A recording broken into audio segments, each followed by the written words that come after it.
City Church podcast. I'm your host, Sifu Mikyang Yang, a teaching pastor and co-planter here at Covenant City Church, along with Sifu Jacob Yang, Sifu Samuel Hugh, Sifu Joshua Vang, Sifu Chuseng Lee, and Sifu Chu David Yang.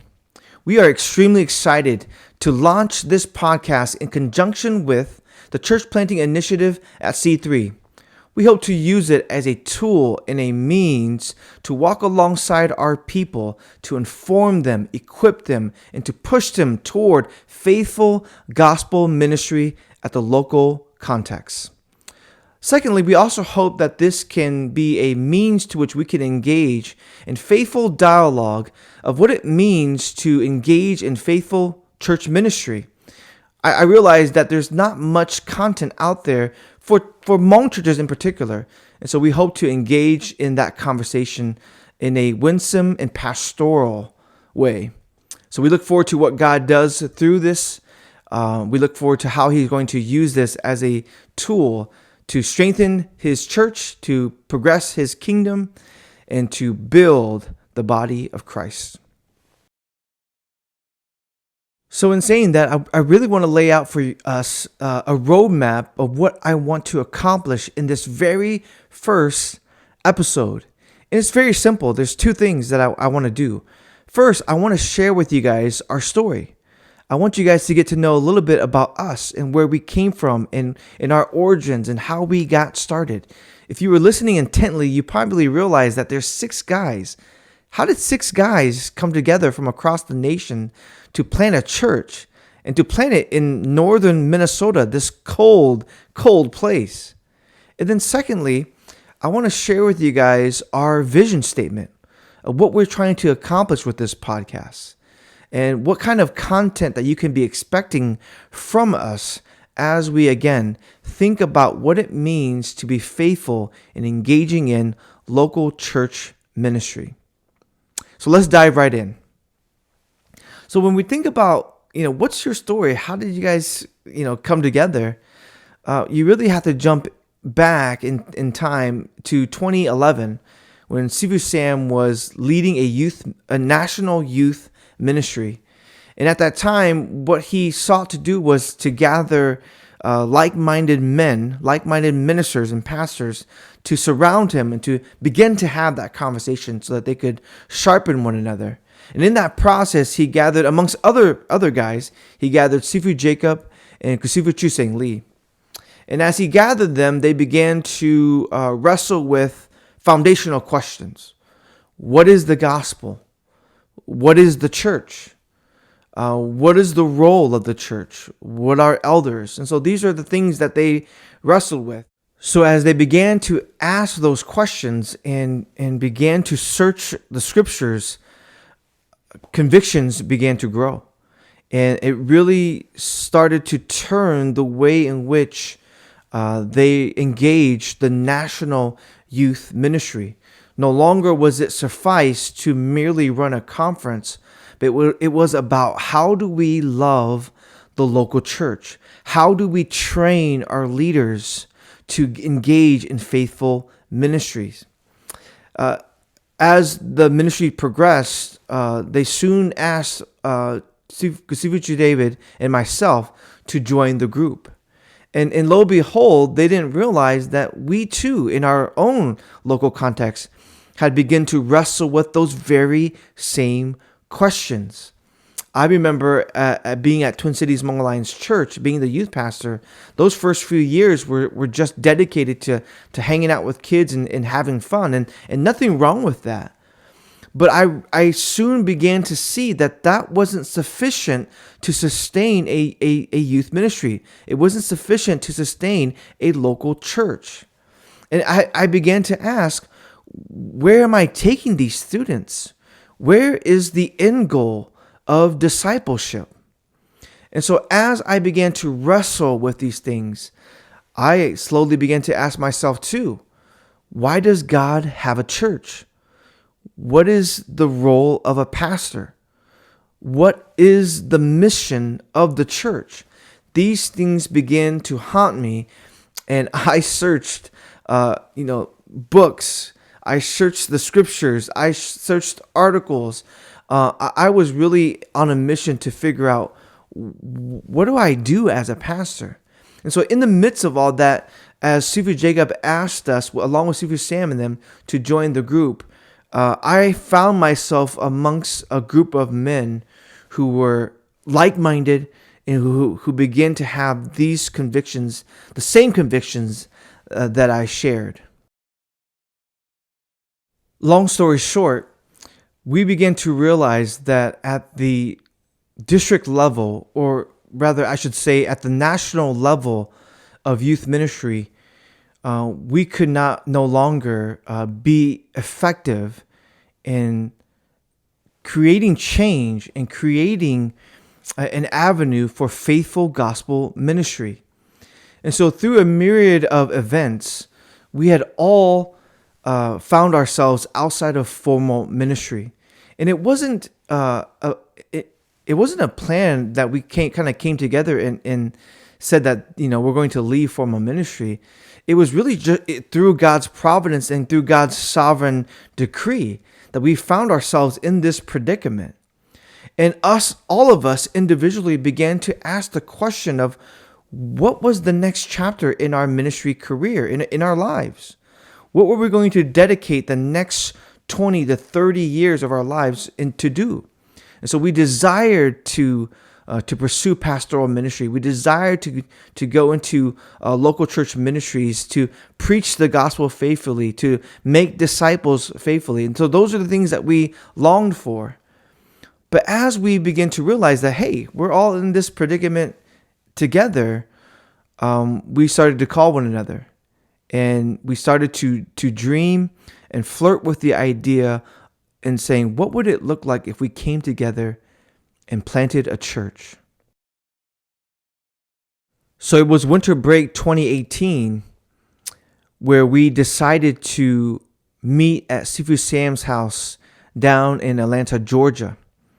We all helped each other purchase plane tickets, and we just said, we're going to dedicate this weekend to prayer, to seeking God's face, and to seeing what it will look like if we planted a church and planted a church in Minnesota. And so that weekend was dedicated to just wrestling. It was long days. It was long nights in discussion and just wrestling with one another.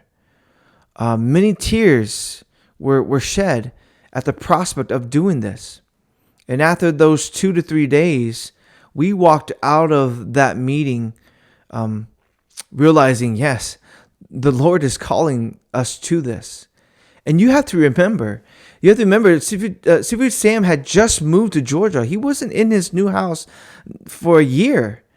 You have to also remember that Sifu David had just left his ministry post and had found himself down in Georgia as well. Sifu Jake, who was recently in Minnesota, found himself down in Kansas City. And so we were all in new situations, but ready to sacrifice and ready to posture ourselves in a way where we could make our way up to Minnesota and to begin to engage in this new adventure that we believed and felt that the Lord was calling us to. And some of you guys are probably asking the question, why Minnesota? And it's really two reasons for this. The first is that we believe that the harvest was plentiful, but the workers were few. That there was a huge opportunity in Minnesota to be able to proclaim and to preach the gospel and to reach in particular the Hmong context. We knew that we had the ability to reach beyond the Hmong context. So we didn't want to be locked down to a certain ethnic group or a certain demographic. But we also knew at the same time that was our initial network. That was our kind of initial in.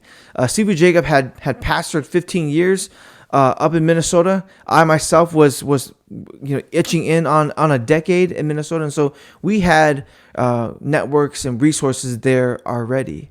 But then secondly, we also realized that there was a strong need for a gospel-preaching, gospel-centered church. And it was never a wrong idea to to plant a church with those types of convictions. And so we believe that, yes, Minnesota was the place that the Lord was calling us to, and we committed ourselves to that. So after that 2018 meeting, 2019 was dedicated in planning, strategizing, and gathering enough funds to help one another get up to Minnesota. It was really until September 2019 where Sam was the first one to make it up to Minnesota. He had packed all his belongings, his family, and made the trek up. And then shortly after, December 2019, Jacob, packed his big family and made his way up from Kansas City. And then in March 2020, right before the pandemic, David and his wife and his two girls found their way up to Minnesota from Georgia. And that's when we began to gather as a community, to gather as a launch team, to sit under the Word of God, to take on the ordinance of the Lord's table, begin to disciple one another, and to work toward a public launch of the church. So in February 2021 here, we publicly launched the church, and the church, by God's grace, has been slowly but surely growing.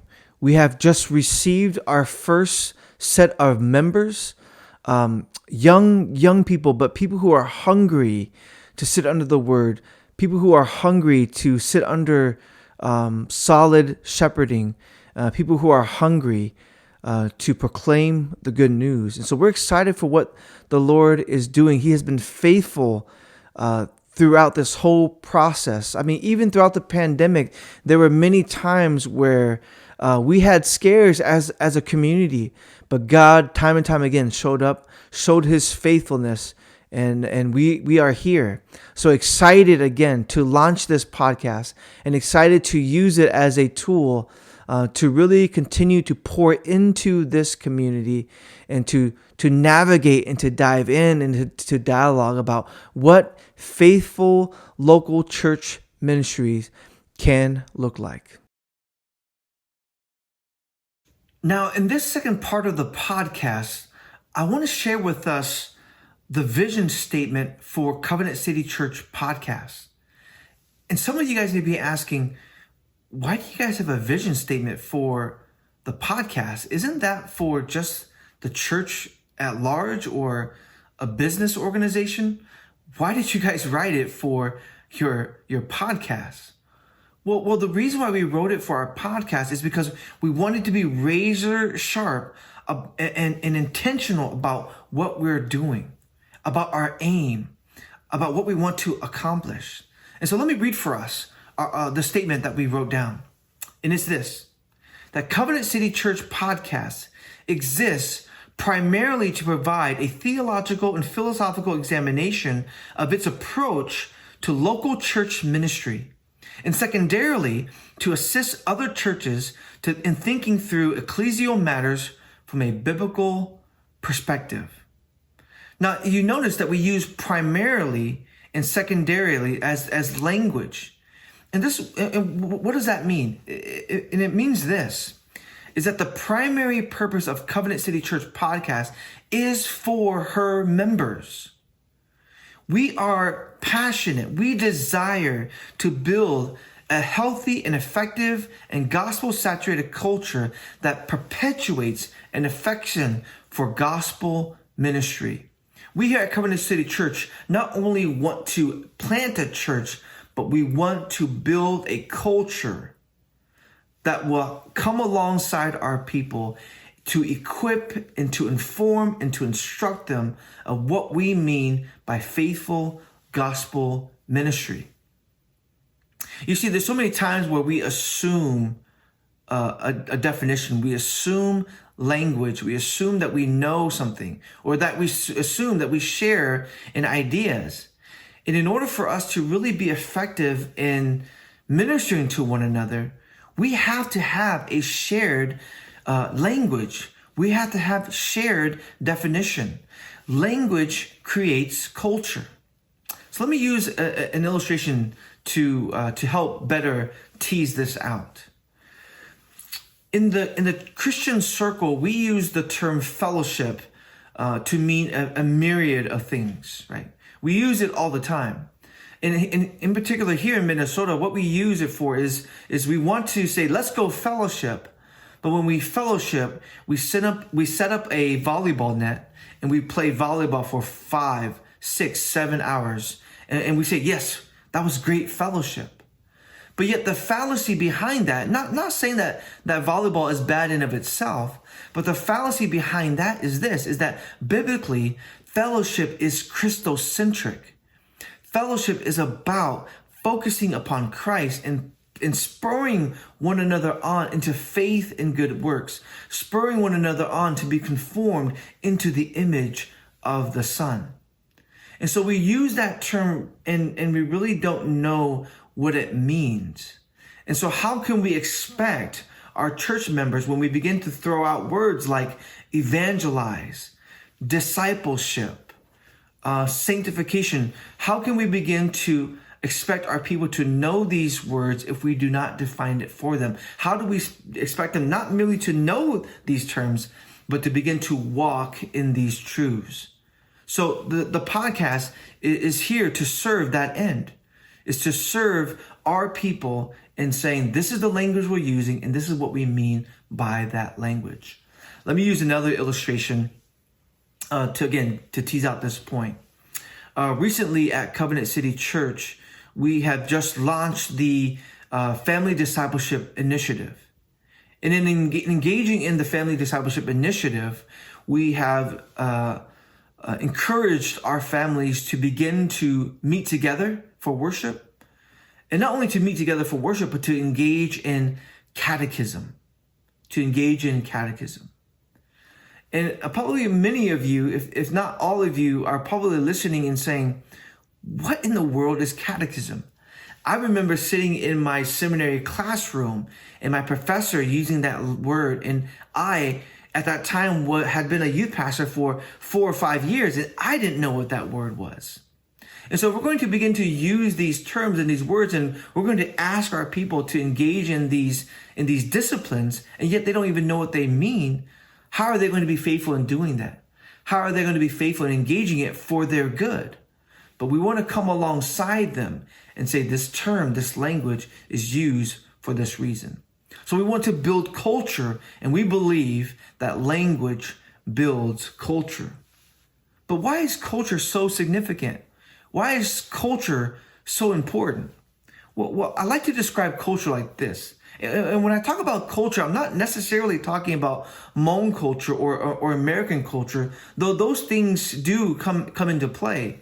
But when I talk about church ministry, when I talk about faithful gospel ministry at the local level, what I mean by culture is that culture is the aura. Culture is the greenhouse to which the seed of the gospel, to which the seed of discipleship resides in. And if you don't have that atmosphere, if you don't have that proper place where that seed can truly grow, then how can we expect it to grow, right? And so again, we need to build a culture that would allow those things that we want to grow effectively. It's similar to this. I use this example all the time. It's not good enough that I want my children to get straight A's. That I say to them, read your textbooks, do your math, listen to your teacher. It's not good enough that I do that, but I must create an environment in the home that will be conducive to their ability to build strong habits so that they can learn how to study, so that they can learn how to read or how to do their math. So that means then that I need to build a culture in my family that phones should be off at 7 p.m., that study time is at this particular time, that we value reading, that we read together as a family. See, I'm building a culture within my own little family unit that will allow them to grow and to succeed when they step outside into the academic world. In the same sense, we want our members to grow in love and affection for the gospel, and in turn in loving others. But how can they do that if we don't come alongside them and build a culture that will allow them to grow and to be able to marinate in that growth? So words matter. And if words matter, and if language builds culture, then theology matters, because theology undergirds our practice. Theology fuels and feeds the way in which we live our lives. And so all these things shape the culture and the way in which we do things. That's why we want to articulate clearly that the podcast primarily is for Covenant City Church members, so that we can come alongside them, walk alongside them, shepherd them, and training them to think biblically, and then in turn to live biblically for the glory of God and for the good of their hearts. But the language also is used in terms of secondarily, right? There's a second purpose for the podcast, and it's really to help other churches to think through these ecclesial matters, to help them think through what it means, or what does it look like to engage in faithful gospel ministry at the local level.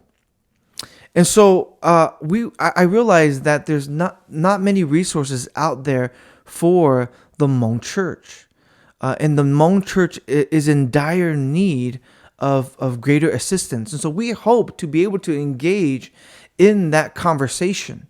We hope to be able to bring a Hmong perspective to church life, so that the body of Christ can grow and be filled and be strengthened to be faithful in their gospel proclamation.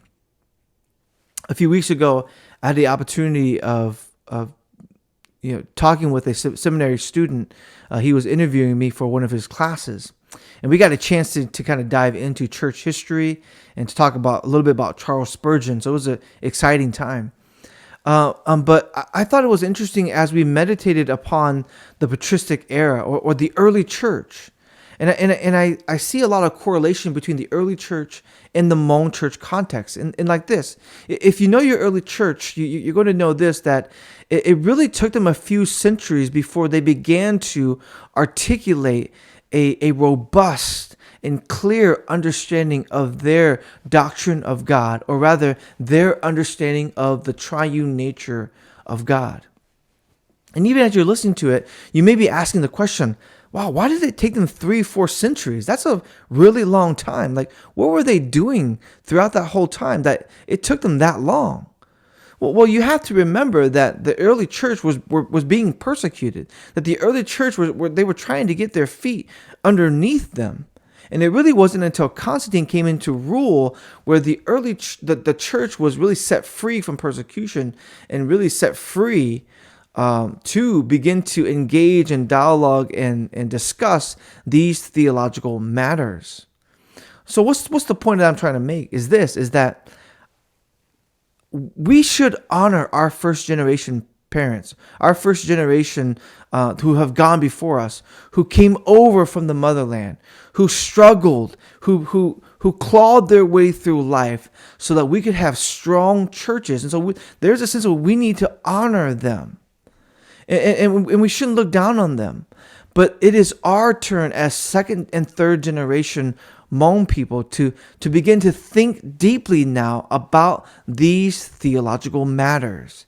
And I say this in the midst of living in a time, in an era where theological ambiguity is to be praised. Theological ambiguity is something that we think that is honorable. But I think that we need to fight for precision. We need to fight for clarity. We need to fight to understand, what does the scriptures say about these matters? Just like the early church fought to clarify in the midst of their evangelism, of their witness to a pagan world, they needed to define what we meant when we said that we believe in one God in three persons. That was important for their witness. And in the same sense, I think it's important for us as a Hmong church to say, what does it mean to be a covenant community? What is the significance of membership? What is the gospel? We don't need, at this time, theological ambiguity. We need precision. And that is for the good and the health of the local church. So the secondary aim of the podcast is to dive into those conversations, to engage in that dialogue for the betterment of the church. And so again, I'm excited to see how God will use that for His glory and for the good of His church. And so as we wind down, I hope that this episode has been helpful in getting you guys to know a little bit more about us, where we started, where we came from, how six guys, again, got together and planted a church in Minnesota. But not only planted a church in Minnesota, but are continuously striving to be faithful at the local level and to hopefully in the future plant more churches to the glory of God. And then secondly, to know the aim and the purpose and the ethos of the podcast, how we want to walk alongside our church members and to faithfully use the different social media platforms to train and equip our people to walk faithfully with the Lord. And then secondarily, to engage in dialogue and conversations about building stronger theological frameworks to faithful gospel ministry. So again, we're excited to see what the Lord does through these endeavors, and we're thankful that you have joined us on this journey.